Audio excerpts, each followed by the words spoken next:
Barlow speaking. Yes. Someone to work part-time? Why, yes, I'll send someone down to see you. Someone who'll do the caliber of work you expect. Goodbye. Work. There's a word that's used much more than it's understood. As counselor here at our school, I get to hear and see a great deal about work and what it means. Good work, fair work, poor work. I'd like to tell you about a certain student who was here about 5 years ago. His experience has important meaning for you.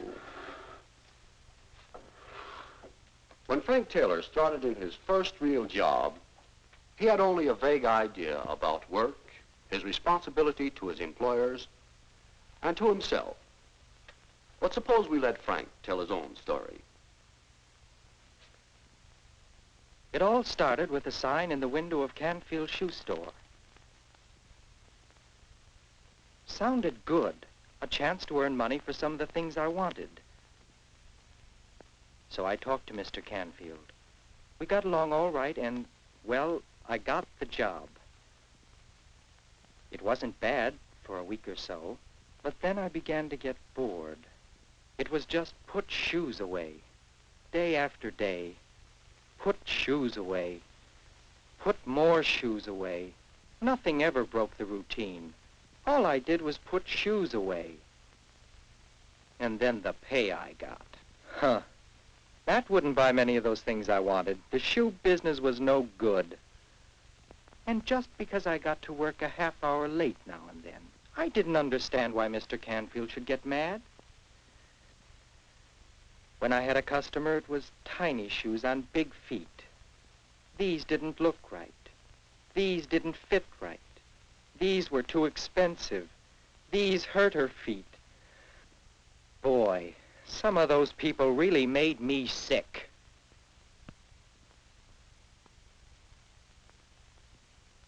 I didn't last very long.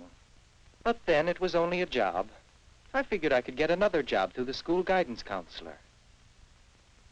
Well, Frank, I've looked over your school grades. I've checked the results of your personality and aptitude tests. I've spoken to some of your teachers.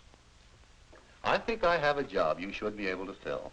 That's great, Mr. Barlow. The job I have in mind is at Mr. Canfield's shoe store. What is it, Frank? Well, I don't think Mr. Canfield would hire me. Why not? Because he just fired me. Haven't you got a different job, maybe, somewhere? Just a minute, Frank. If Mr. Canfield fired you, you might have the same sort of trouble somewhere else. Would you like to tell me about the job and what happened? Well, nothing happened. The job was just dull and routine. The same things every day. I was just bored with it. You know, Frank, I don't think there is such a thing as a dull job. But suppose you tell me what you think is interesting work. Oh, I think it would be exciting to be an architect or an airplane pilot. Yes, those can be interesting jobs. Or they can be dull and routine, too, depending on your mental attitude. Why do you suppose an architect finds interest in his work? Because he does something important. Designs houses and buildings and bridges and lots of things. Yes, an architect does help to make things that people need. And he can look with pride on the completed structure. And the pilot provides transportation that people need. He can be proud of his skill and his record of safe flying. But what about, a teacher? Can't she be proud of her service to the community? Are druggists important? Where would you be without them? Or without fishermen? Or chemists? Or bank clerks? Or shoe salesmen? Don't they do something useful, something important for people? Look, Mr. Barlow, I didn't take that job to do anything important. I just wanted a little spending money. Any job, piloting a plane or selling shoes, is as important as you make it. If you think it's not important, whatever it is, you'll soon become bored with it and do it poorly. To enjoy your work, you'll need to find in it more than money. You'll need personal satisfaction, pride of accomplishment, a sense of importance to others. Whether it's a part-time job after school or a lifetime career. And as for money, well, we all want money. But if you don't perform any service, or if you don't do your work well, you can't expect much in return, can you? Why, guess not. If your work is to profit you, it must also profit your employer and profit society. But how can you do a job well if it isn't interesting? It wouldn't be much of a job if you couldn't find something interesting about it. Here, these are records of former students I helped get started in jobs. Most of them used to think very much as you do about jobs, but I'd like you to know what they think of their work now. Russell's my name. I'm a carpenter. That's work I really enjoy. Have you ever felt the smoothness of a board after you've planed it? Have you ever smelled fresh-cut wood? Have you ever made something with your own hands?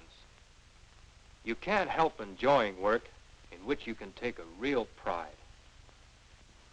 I'm Ed Kane, farmer. I suppose I started farming in the first place because I like the open air and the soil. But there's more to it than that. The hard work of plowing, planting, cultivating, all leads to the harvest that means success to me and food for people throughout the world. So to me, there's real satisfaction in farming. Dottie Grant is my name. I'm a secretary. To some people, that means just numbers and letters, taking dictation and typing. Well, it's more than that to me. The work that passes through my hands means work for men in factories, keeps railroaders busy shipping our goods, and gives salesmen something to sell. My job is important to many people, and to me. I'm glad to say that I enjoy doing it as well as I can. Enjoy doing it as well as you can. You see, Frank, there are many ways of looking at a job, any job, with pride and pleasure. All right, now let's see what other job we can find for you.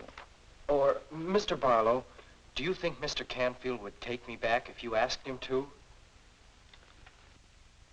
Well, after Mr. Barlow talked Mr. Canfield into giving me another trial, I found new interest in that job. It was easy to get to work on time, and when I really applied myself to my work, there was nothing dull or routine about it. It wasn't long before I began to see how much other people depended on fellows like me to give them properly fit shoes. Shoes that would wear well and look well. I became proud of the fact that I was building a circle of personal customers, people who came to me regularly for all their shoes. So in him, Mr. Canfield was willing to give me more responsibility and more pay. It was no longer just a job. Because I had found interest in my work, naturally I did better work. I became more valuable to Mr. Canfield and to his customers, and of course, to myself.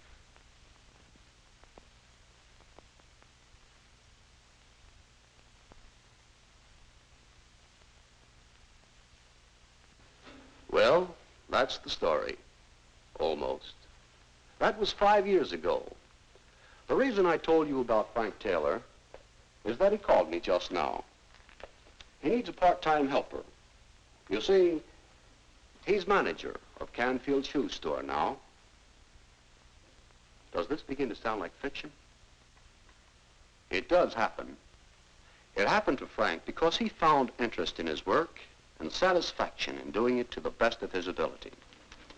Every day, someone, somewhere, learns that more money and more satisfaction are the result when you stop thinking about just the job and begin thinking about work.